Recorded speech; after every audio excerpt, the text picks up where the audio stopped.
everyone, welcome to today's video on force. Now, I think this video and this idea of force is probably something that throughout this whole year we're probably the most familiar with. We've heard force, we have an understanding of force your way through a door, you can apply a force to something. It's something that we've heard a lot and we use a lot. Probably you use it just in your day-to-day language. But there's actually quite a bit of science behind force, and that's what we're going to be talking about. Now, like I just said, we understand what force is, but let's still give it a definition. And I think some of the definitions that we've worked on this year have been a little complex, and I think this is probably going to be the simplest one we have. A force is simply a push or a pull. That's it. You can apply a force. If I have my pen here, I'm applying a force to push it, or I'm applying a force to pull it. That's it. A push or a pull. Now, how do we calculate force? This is actually, luckily, a pretty easy formula, and you probably have heard it before.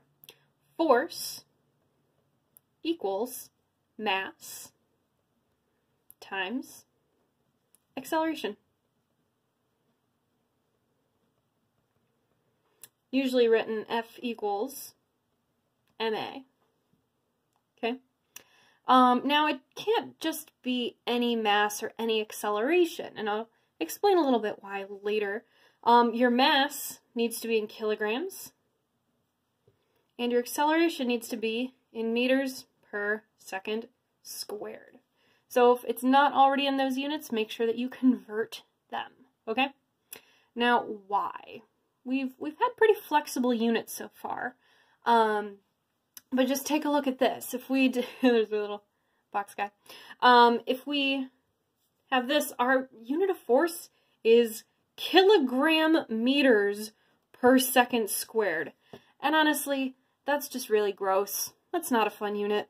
We're not going to use that because Isaac Newton, our wonderful guy who invented calculus and did a lot for the math world, came up with his own unit, and it's just a Newton.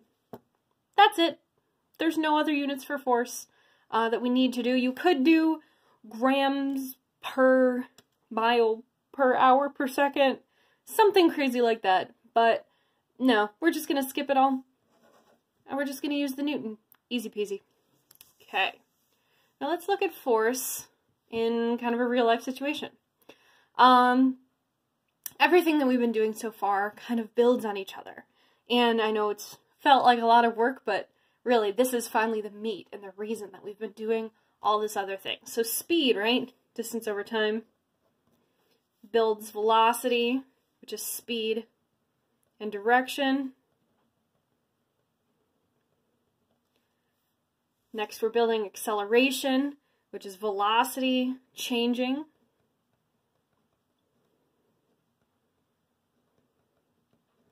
And we finally get to force, which is acceleration and mass. Mass times acceleration.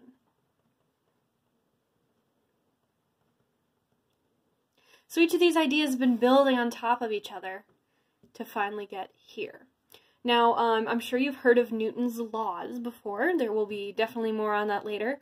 So don't necessarily worry about it. What I really wanted to do here is show you how we represent force, because speed is speed. I think we're pretty familiar with that, distance over time. Velocity has a direction, right? So if acceleration is the change of velocity, that has to also have a direction, which means that force, come on camera, there we go. Force also has a direction, and we represent force with an arrow. So for instance, if I was exerting 10 newtons of force in that direction, we put an arrow with your amount of force. Usually they'll start out of a little dot. We're going to have an entire video on force diagrams later, but really that's all I wanted to show you. We represent force with an arrow. And there's a lot of different ways that you can change up the amount of force. If you are accelerating more with the same amount of mass, that'll make your force go higher. Or if you have the same amount of acceleration, but you add more mass behind it, then you can change it as well. So that's really all I wanted to talk about today. What is force? What's the formula? What are the units? How is it represented?